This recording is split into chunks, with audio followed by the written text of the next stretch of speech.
Hello guys, নমস্কার বন্ধুরা, welcome back to my channel. I hope তোমরা সবাই ভালো আছো এবং সুস্থ আছো আর সবাইকে নিয়ে মজা করছো। তো যাই হোক, আজকে পরে নিয়েছি চুড়িদার, কারণ আজকে হিমাচল থেকে বেরিয়ে যাব অমৃতসর।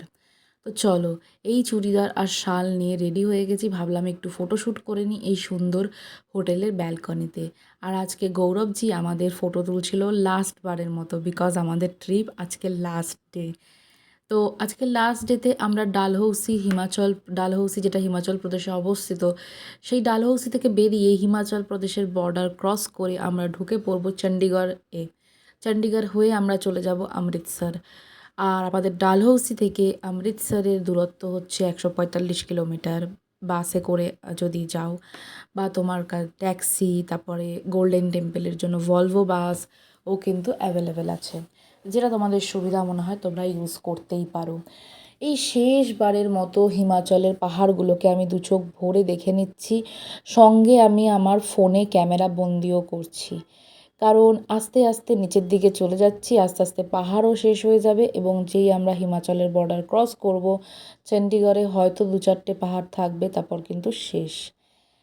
যাই হোক, মন খারাপ করার একদম সময় নেই, কারণ কি আমরা পৌঁছে গেছি চণ্ডীগড়ে। আমরা বর্ডার ক্রস করে ফেলেছি। একটু চায় পানি করেছি, চা খেয়েছি, 2টো চিপসের প্যাকেট নিয়েছি, বিকজ আমরা ব্রেকফাস্ট করেই বেরিয়েছি আমাদের পাইনহুড ডালহৌসির হোটেল থেকে। সেখানে ব্রেকফাস্টটা খুব ভালো দিয়েছিল, কারণ কি পোহা ছিল, তো ভালো লেগেছিল। তারপরে আমরা একদম অমৃতসরে দুপুরবেলা এসে দাঁড়িয়ে চলে আসি অমৃতসরি ধাবাতে খেতে। এটা হচ্ছে অমৃতসরি থালি উইথ দিস রুটি, চাওয়াল আর তরকারি, স্যালাড। আর আমি নেব অমৃতসরি কুলচা থালি। কুলচা থালিটাও বেস্ট ছিল, মানে ব্যাপক। অমৃতসরে আসলে kulcha is must, you have to try, আমি বলবো।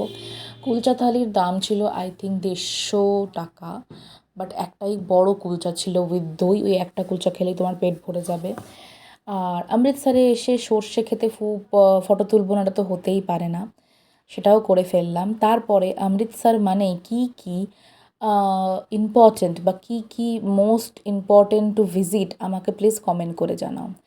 তো এখন যাচ্ছি আমরা আটারি বাগা বর্ডারের দিকে। অমৃতসর এ রয়েছে আমাদের এই যে this is the welcome you to Attari border. Okay, তো এখন আমরা বর্ডারের যেই আটারি বর্ডারের যেখানে সব কিছু হয় সেখানে আমরা যাব। তো এই হচ্ছে সেই আটারি বর্ডারের দৃশ্য। এই ক্ষেতের মধ্যেও কিন্তু বর্ডার আছে। Thank you. Please don't forget to subscribe my channel. ভালো লাগলে অবশ্যই ভিডিওটা লাইক করে যেও, আর কমেন্ট করে যেও, শেয়ারও করে দিও।